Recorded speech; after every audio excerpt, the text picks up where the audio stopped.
The sands of Egypt swirled, a silent witness to the unfolding drama. Moses, guided by divine purpose, stood before Pharaoh.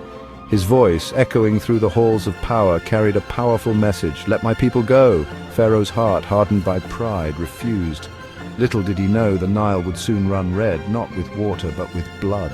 The first plague struck with divine swiftness. The lifeblood of Egypt, the Nile, transformed into a river of crimson. Fish died, the air reeked, and despair gripped the land, yet Pharaoh remained unmoved, his heart a stone. Then came the frogs, a croaking, hopping tide that engulfed the land. They swarmed homes, fields, and even Pharaoh's palace, their incessant chorus a mocking symphony. Still, Pharaoh's heart remained hardened. Lice, a plague more insidious, infested every corner of Egypt. They burrowed into skin, causing unbearable itching. The Egyptians, their bodies covered in welts, cried out in agony. But Pharaoh, blinded by his own power, saw it as mere irritation. The fourth plague, a torment of wild beasts, turned the land into a hunting ground. Lions stalked the streets while venomous serpents slithered into homes. Terror gripped the Egyptians as they became prey in their own land. Yet even as his people cowered, Pharaoh's resolve held firm. He would not bend. He would not break. The plagues continued, each a powerful demonstration of divine intervention. A pestilence swept through Egypt, transforming the land and showcasing the might of the Almighty. Boils, fiery and agonizing, erupted on the skin of men and beasts alike, a testament to the power of faith. The cries of the afflicted rose, a symphony of resilience and hope in the face of adversity.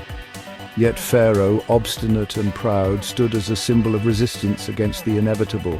Then the heavens themselves unleashed their transformative power. Hail, mingled with fire, rained down upon Egypt, reshaping the land and igniting a spirit of change. The sky crackled with energy, a breathtaking display of divine strength. Still, Pharaoh remained defiant, his spirit unyielding. The eighth plague, a living cloud of locusts, descended upon Egypt, a force of nature that could not be ignored.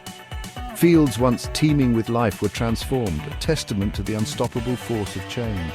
The air was filled with the scent of transformation, a constant reminder of the relentless march towards freedom. But even as his people faced hardship, Pharaoh clung to his pride, a final stand against the inevitable liberation. The ninth plague, a darkness so profound it could be felt, enveloped Egypt, a prelude to the dawn of freedom. For 3 days and nights the sun refused to shine, a period of reflection and anticipation for the light to come. The silence was filled with whispered prayers and the hopeful cries of children, yet even in the face of such overwhelming darkness, Pharaoh's heart remained steadfast. He had faced the transformative power of God and believed himself unbroken, but the dawn of freedom was on the horizon. The 10th and final plague was the most transformative. It touched the most cherished part of Egypt, the firstborn sons. As darkness enveloped the land, a profound silence set the stage for a night of deep reflection. In every Egyptian home, from the simplest dwelling to the grandest palace, the firstborn sons took their final breath. The cries of sorrow that echoed from Egyptian homes were a powerful testament to the human spirit's capacity for grief. Pharaoh, faced with the loss of his own son, experienced a profound transformation. His pride gave way, and he finally granted the Israelites their freedom. The Israelites, guided by a pillar of cloud by day and a pillar of fire by night, embarked on their journey to liberation. They left behind the land of their oppression, carrying with them the hope of freedom and a bright future in the land promised to their forefathers. Pharaoh, however, overwhelmed by regret and driven by a fierce determination, had a change of heart. He gathered his chariots and set off in pursuit of the Israelites, determined to reclaim what he had lost.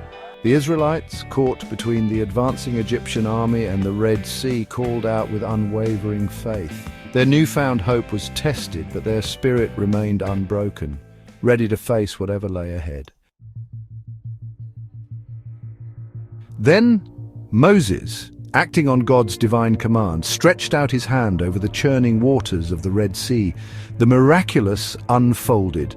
The waters parted majestically, revealing a dry path through the heart of the sea. The Israelites, their hearts brimming with hope, walked through the parted sea, the walls of water standing tall and protective on either side. The seabed, revealed by the receding waters, shimmered with 1,000 vibrant hues. Glowing coral reefs and the remnants of long-forgotten shipwrecks lined the path, illuminated by a miraculous light that emanated from the walls of water. Above, the heavens roared in celebration, while the Israelites, their spirits soaring, marched towards freedom. Pharaoh's army, driven by their relentless pursuit, followed the Israelites into the heart of the parted sea. But as the last of the Israelites reached the opposite shore, the waters crashed back together, triumphantly drowning the pursuing Egyptians in a tumultuous roar. The Israelites, safe on the far shore, watched as the Red Sea returned to its natural state, swallowing Pharaoh's army and their dreams of re-enslavement. They were finally free, their journey to liberation complete.